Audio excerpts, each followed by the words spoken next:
You already know how this video is going to start. I was laying in bed this morning, browsing Twitter as I do, and that's what leads to every single video that we end up talking about on here. But I came across a clip from a news report that was some of the craziest shit that I have heard. This Diddy situation, like, it gets really deep. Now, there's no proof that what we're about to watch is actually true, but this is one of the allegations. And this woman is willing to come forward with her name because she's confident that this actually happened. And if this is a story that ends up being true, the amount of shit that this man has probably done is really insane. When you think about it, it's this, I can't even believe that this is something that we're about to talk about. And it's a little bit of a long clip, but you have to hear this out. Now, the clip ends a little early, so I went and found a few more things that we'll talk about after it ends. But watch this clip. The accuser is named Ashley Parham, and she has agreed to allow her name to be made public. Let's be real clear about that. She is going public with her name. She says that in February of 2018, she met a man named Shane Pierce at a bar, and that Shane FaceTimed Diddy outside on the sidewalk, apparently trying to impress her. But Ashley Parham says that she told both Shane and Diddy on FaceTime that she wasn't impressed. And this is important. She says she believed that Diddy had something to do with the murder of Tupac Shakur, and said as much. Allegedly, Diddy warned her that she would pay for saying something like that. So let's just fast forward now to a month later, where she says this guy Shane invited her to come to his apartment. And the lawsuit says, quote, plaintiff and defendant Shane then began to watch a movie, and defendant Shane offered her a glass of water, which he retrieved and brought back to the plaintiff. A few minutes later, Ashley Parham says that P. Diddy showed up with an entourage, including his top aide, Christina Coram, an unnamed woman who is not a defendant in the suit, and 3 unnamed men, one of whom she says was Diddy's driver, and Parham says that that driver waited outside throughout the whole of what I'm about to tell you.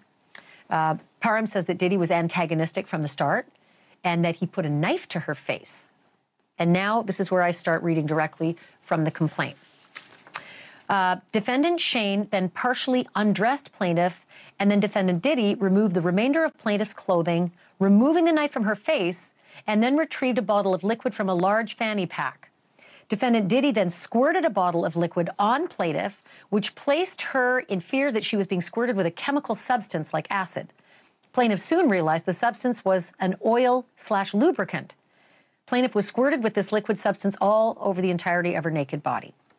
Defendant KK was then told by defendant Diddy to insert what looked like a syringe from sterile packaging into plaintiff's. Defendant KK did as told, and then told defendant Diddy that she was unable to use the IUD because it had prematurely been released from its packaging, and an IUD is a birth control device.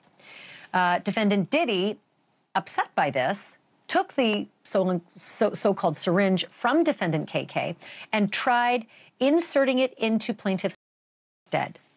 Defendant KK and Diddy began to argue as defendant KK continued to advise defendant Diddy that since the IUD had been prematurely released from its packaging, there was no way they could insert it into plaintiff's vagina effectively. After some time, defendant Diddy heeded the advice of defendant KK and removed the syringe from plaintiff's vagina and handed it to defendant KK. Defendants KK and Jane Doe then exited defendant Shane's residence, leaving the plaintiff alone with defendants Diddy, Shane, and Doe's number 1 and 2. Defendant Diddy then picked up a television remote that was near to plaintiff and violently inserted it into plaintiff's. Defendant Diddy, while violently plaintiff with a television remote, told plaintiff that her life was in his hands and that if he wanted, he could, quote, take her, and she would never be seen again. Plaintiff began hysterically crying from the threats by Diddy, along with the pain of being violently by defendant Diddy with the television remote, as well as the lingering pain from the ordeal with the IUD syringe insertion. Defendant Diddy then instructed defendant Shane to turn plaintiff on her stomach, seemingly tired of hearing plaintiff's blood-curdling cries. Defendant Shane then grabbed plaintiff by her abdomen and hips and turned plaintiff on her stomach. Defendant Diddy then instructed defendant Shane to put a pillow over her head because he didn't want to see her face or hear her cries, and instructed defendant Shane to anally rape plaintiff. Defendant Shane did as he was told by defendant Diddy and began to anally plaintiff. Defendant Diddy then plaintiff anally after defendant Shane. Defendant Doe number 2 then joined defendants Diddy and Shane, taking a turn anally plaintiff. Immediately after defendant number 2 plaintiff, he exited defendant Shane's residence. This shit sounds like a horror film. I mean, I still don't know that it's 100% true, but given everything we've been hearing, all the crazy stories and people coming forward, it's likely that a lot of this shit actually happened.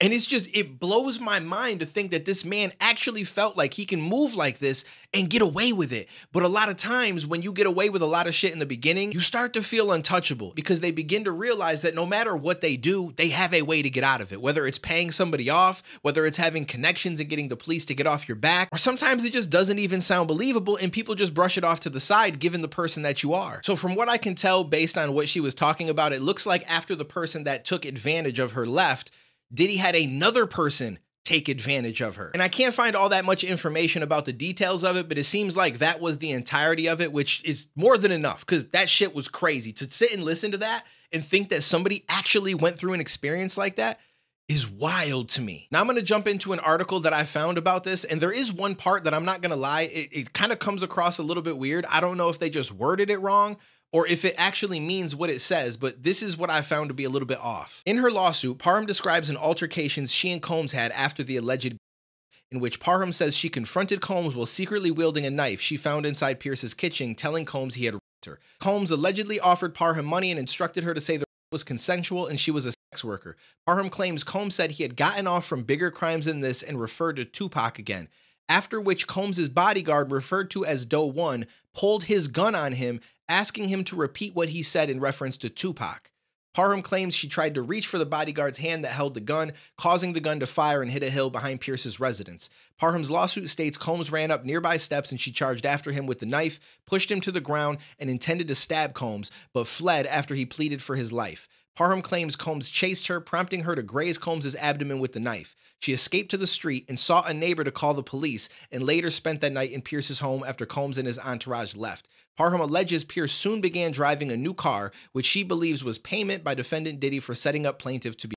Now, the reason why I felt like it was a little bit off to me was the part where she said that he mentioned Tupac again, claiming that he had gotten off with bigger crimes and using that as the example. And then it said that his bodyguard pulled out the gun on him. And that made me think it was referencing Diddy, as if his bodyguard didn't know that and suddenly turned on him and pulled a gun out. But I'm assuming that he pulled the gun on her, because then it says that she reached out and tried to grab the hand with the gun, which caused a shot to go off into the hill in the backyard.